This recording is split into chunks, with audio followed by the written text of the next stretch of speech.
Next part of our tutorial starts with Andromeda configuration. Okay. So, as you know, different PTMs can add mass to the protein or subtract it. For example, phosphorylation of the tyrosine is an additive modification, and dehydroalanine reaction is subtracting the mass from the original molecule. Interestingly, that even though there is a list of predefined modifications in MaxQuant, some of them are not predefined, and dehydroalanine is an example of that. Now, we will look at the modifications that are present in MaxQuant and how to set up modifications that are not in MaxQuant yet. So for that, okay, so if you go to configuration tab, you will see a list of predefined modifications. Also, you can define modifications, proteases, and crosslinks. We are now in modifications. We want, for example, to look at phosphorylation. We right-click on the table, press Find, and look for phosphor. Next, and right now we are on phosphor S2I. Now, each modification will have its own name, description, and chemical composition. You can change it right here in the row or press Change, which will open a table with chemical compositions. You will select different types of atoms, and you either add atoms or subtract atoms, depending on the modification you want to create. Right to the Change button, there is a mass difference that this modification introduces. So phosphorylation is an additive modification, so it will give plus 59.9 atomic mass. Now, position phosphorylation can be added anywhere, not only on the C term on N terminus. It's a standard modification compared to isobaric labels, substitutions, modifications.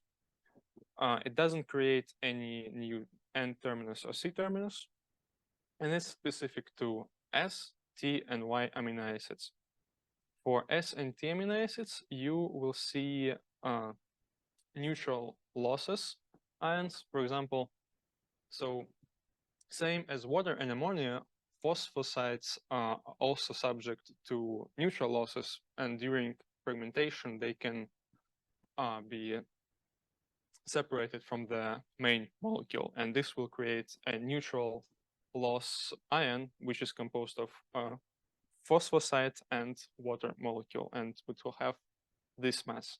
Same for the T amino acid, and tyrosine will not have neutral loss molecule, but rather a diagnostic peak. This is because the binding of the tyrosine and phosphoside is much stronger than this is for serine and tyrosine. No, serine and threonine. So because of this enhanced binding of the phosphoside, it is much more likely that fragmentation will usually we strive for one fragmentation event per peptide, but because of this strong binding, it may happen that the tyrosine will be separated from phosphorylated tyrosine will be separated from the whole peptide, and then we'll see a peak of a single tyrosine with phosphoside, and this will be a distinctive feature that will tell us that we have a phosphorylated tyrosine, and the ion will have neutral ion will have this MZ, and charged ion will have this MZ. Now, say we want to add a new modification.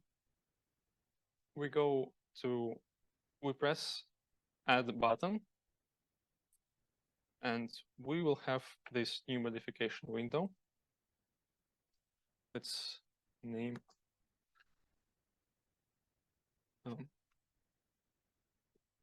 our modification.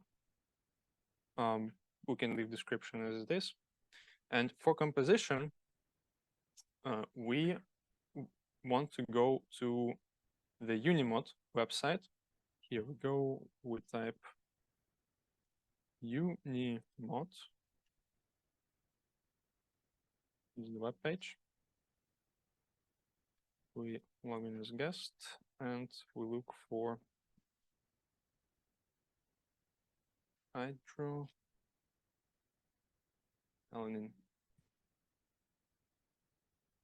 We want to hydroalanine of the tyrosine.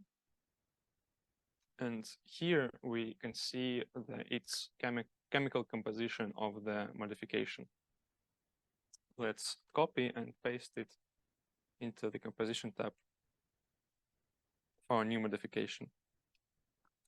Here, again, you can set composition like this, or you can press change button and you will see you can select each atom and the number, subtract the number of each atom. Now we see that here is a delta mass of our newly introduced modification. I will leave position as anywhere, type standards, and it doesn't create a new terminus. One thing left to do is to configure specificity. Here we have to delete the default amino acid lysine by pressing minus, and then we press plus and select tyrosine.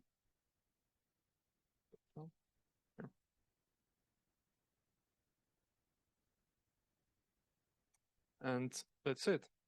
Now to save this modification, one has to press modify table to add this modification and then save changes. Moving on to proteases. Here we have again a list of predefined proteases. For example, if we look at trypsin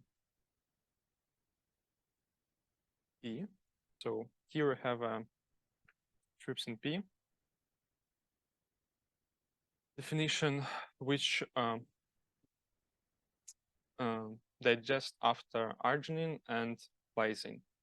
So on the rows define after which amino acid the protease will cleave, and columns define before which amino acid the protease will cleave. So here lysine cleaves after arginine and lysine, but not before any like specific amino acid. Again, say we want to add a new protease. We press add, and we have a table for definition of new protease. Let's name it lysine V. I'm not describing some real protease, it's just the example. And say we want to cleave after serine, so we'll have to, on the row, press S+. It will select all the sites after serine. And you want to cleave before the lysine, then we press K+ in the columns. To make an exception in these rules, we can press on any specific modification. Say we don't want to cleave after serine before methionine and before phenylalanine. Like so, we defined rules for our new protease. To save it, we also press modify table and save changes. Now, to see those newly made modifications and proteases in your group-specific parameters, you will have to reboot MaxQuant and launch it again, and then you can see it in those tables. Now, moving on to the next part, and the next part is partial processing of your data. say you have already calculated run, and but you want to get an additional table or some additional results, but not rerun everything. So how to do that? When MaxQuant does the run, it automatically saves the parameters of this run into the MQPAR file. So right now, I want to load parameters of the run I already had previously. For that, I press File, Load Parameters. And to demonstrate this, I will select our first label-free experiment. In your USB sticks, you will also have pre-calculated results for the first experiment, but not for others. So we select MQPAR. And here we have all the parameters that were used for this run. And let's say we want to change the output tables that we have. Now we go to tables and we say, okay, now write also MS scans table. We turn it on. We then press partial processing. And to redo the writing table step, we select prepare writing steps. And from that, we do our new partial processing. And then we press OK. So this is auto partial processing. Let's go back to our desktop. And now I want to show you how would you set up a run in Linux? And what would you use for that? I will now log in close enough into my Linux server. I will go to the server right now.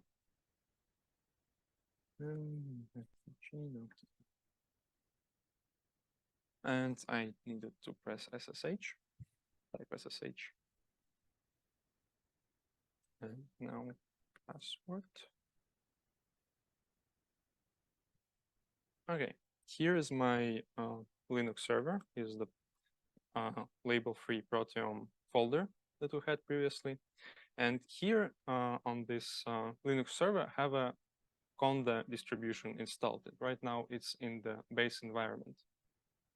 Now, on the USB sticks, you have a .yml file in the data folder of the assignment. And with this YML file, one can create a Conda environment by pressing Conda, env create, and then specify the YML file. Like, for example, here I have environment MaxQuant, YML.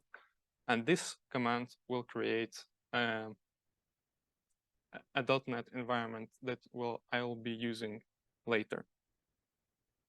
Now, after you create an environment like this, you activate it, like on the activate.net. This is the name of the environment in the YML file.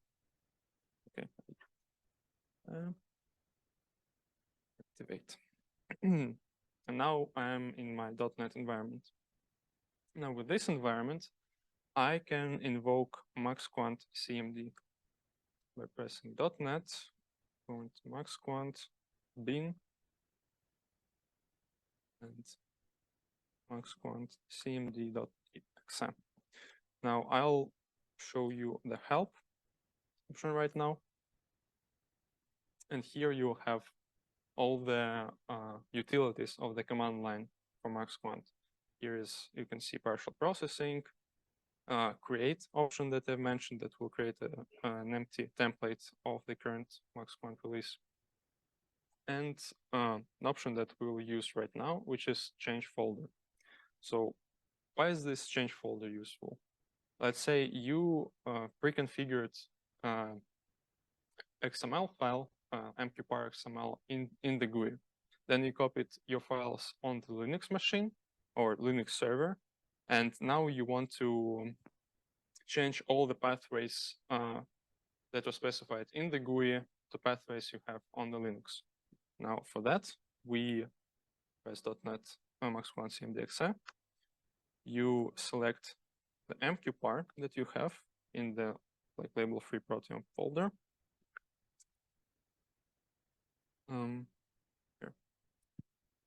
Then you select change folder option.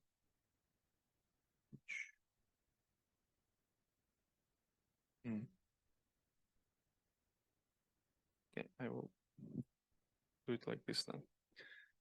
Folder option. First parameter that you supply to it is new name of your new MQPAR file. So I'll name it, this is the first parameter, right? I'll name it mqpar.linux.xml. Next, I type the name of the FASTA files folder. And then I type the name of my raw files folder, which is the same folder where the MQPAR is. So yeah, I press enter. It tells me that this new parameter file is created, and you can check all the parameters in this XML file by typing vim and selecting this newly made MQPAR file.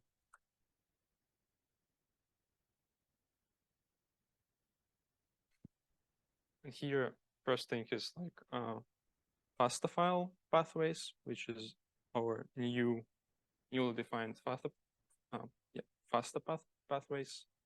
So the point is that you can manually modify all the parameters that you can modify in GUI, but through Vim by looking at the names of the parameters in the brackets.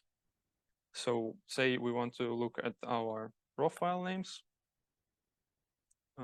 We just go down and here are raw file names. You can check that they're correct also. Those are experiment names, fraction names.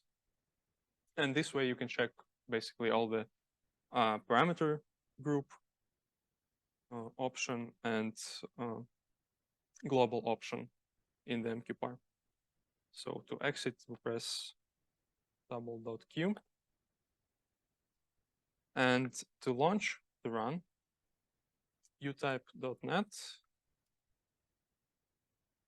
MaxQuant bin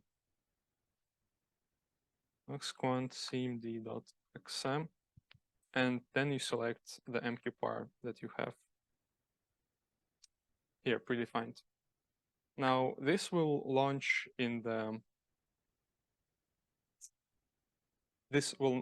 run, but it will stop as soon as you exit this terminal. To make it run while you close the server, while you close the terminal, one will use either like simple no-hop expression, like you will type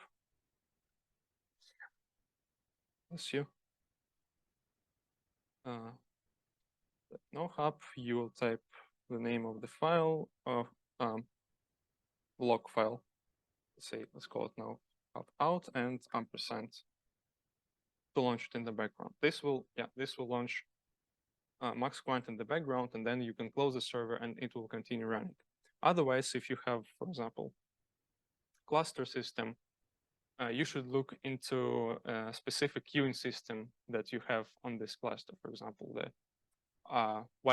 there is widely used Slurm system, and for that you will have some file